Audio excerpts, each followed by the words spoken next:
Praise the lord. ప్రభువును రక్షకుడైనటువంటి యేసుక్రీస్తు శ్రేష్టమైన ఘనమైన నామములో మీ అందరికీ వందనాలు. అందరికీ క్రిస్మస్ శుభాకాంక్షలు. Praise the lord. దేవుడు ఇప్పటి వరకు మనల్ని కాచి కాపాడిన దేవునికే సమస్త మహిమ ఘనత ప్రభువును కలుగునుగాక.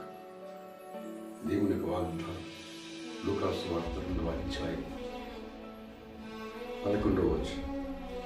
దావీదు పట్టణమందు నేను రక్షకుడు మీ కొరకు పుట్టి ఉన్నాను, ఈయన ప్రభువైన క్రీస్తు. Praise the lord. 2000 సంవత్సరాల క్రితం యేసు ప్రభువారు సర్వమానవారి కొరకై ఈ లోకంలో దిగి వచ్చి ఉన్నారు. Praise the lord. ప్రభువు ఈ లోకానికి రావలసినటువంటి కారణం ఏంటి అంటే పాపను రక్షించడానికి ఈ లోకానికి యేసయ్య వచ్చి ఉన్నారు. ఎవరు పాపలు మనం ఆలోచన చేస్తే అందరూ పాపము చేసి దేవుడు అనుగ్రహించే మహిమను పొందుకోలేకపోతున్నారు అని వాక్యం.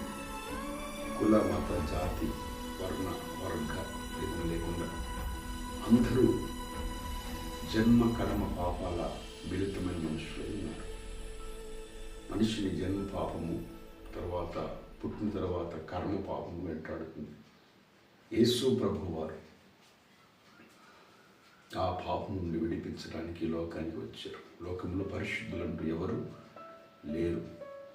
వారందరినీ విమోచించడానికి. ఎందుకు మనిషి పాపంలో పడిపోయాడు అంటే పాపం వల్ల ఏం జరుగుతుంది అంటే పాపం వలన మరణం సంభవించింది. 2 రకాల మరణాలు ఉన్నాయి.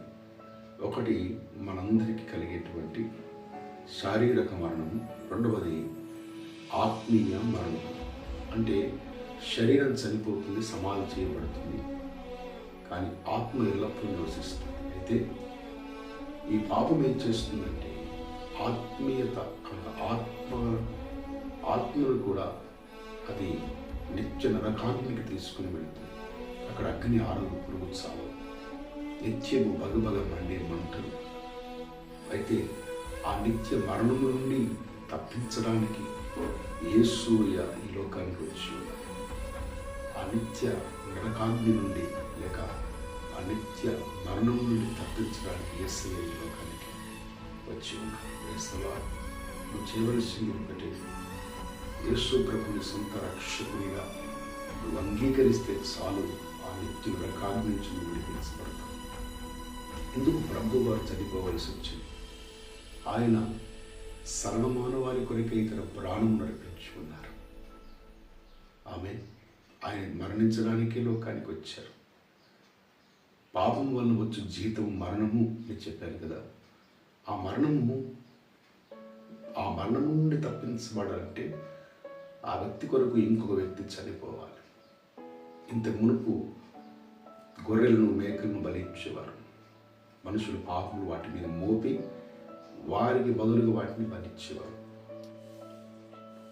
గొర్రెల రక్తము మేకల రక్తము మనుషుల పాపము తీసివేయట అసాధ్యము. కాబట్టి దైవ కుమారుని యేసయ్యని ఆయన భూమి మీదకి దిగి వచ్చి తన విలువైన ప్రాణమును పెట్టి సర్వమానవానికి బదులుగా ఆయన చనిపోయి తన ప్రాణం నడిపించి వారి పాపములు ఆయన భుజం మీద వేసుకుని ఆయన మరణించి ఆయన మరణం ద్వారా మనకు నిత్య జీవాన్ని అనుగ్రహించు.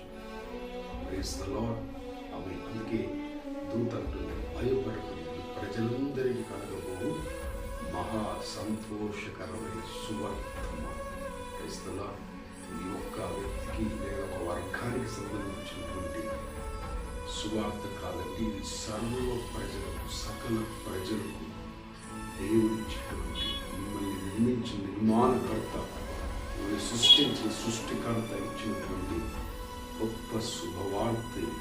ఈ కొరకే రక్షకుడు పుట్టి మిమ్మల్ని పాపం నుంచి విడిపించి నిత్య జీవమునిచ్చే రక్షకుడు, శాపభారం నుంచి విడిపించి మోక్ష రాజ్యం ఇచ్చేటువంటి రక్షకుడు మీ కొరకు పుట్టి ఉన్నాడు. Praise the lord. ఈరోజు వాగ్దానం నెత్తి పట్టుకుని ప్రార్థన చేద్దాము. పరిశుద్ధుడు బడి తండ్రి, జీవాధిపతి నీకు వందనాలు, స్తోత్రము చెల్లిస్తున్నాను.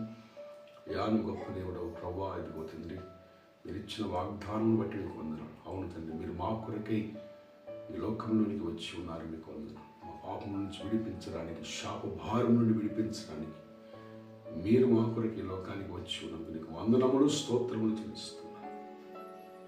ఈ రక్షణ భాగ్యం ప్రతి బిడ్డకు మీరు దయచేయండి. వాక్యం వింటున్నటువంటి, చూస్తున్నటువంటి ప్రతి బిడ్డకు మీరు అనుగ్రహించండి. నీ రక్షణను అనుగ్రహించండి. సమాధానమును, మోక్షము, నిత్య జీవాలను అనుగ్రహించండి. ఎవరైతే బలహీనంగా ఉన్నారో అందరినీ ఉంటే స్వస్థపరచండి. క్రిస్మస్ దీవెన, ఆశీర్వాదములు మెండుగా బిడ్డకు దయచేయండి. యేసు శక్తి కలిగిన నామములో వేడుకొనుచున్నాము తండ్రి. ఆమేన్. దేవుడు మిమ్మల్ని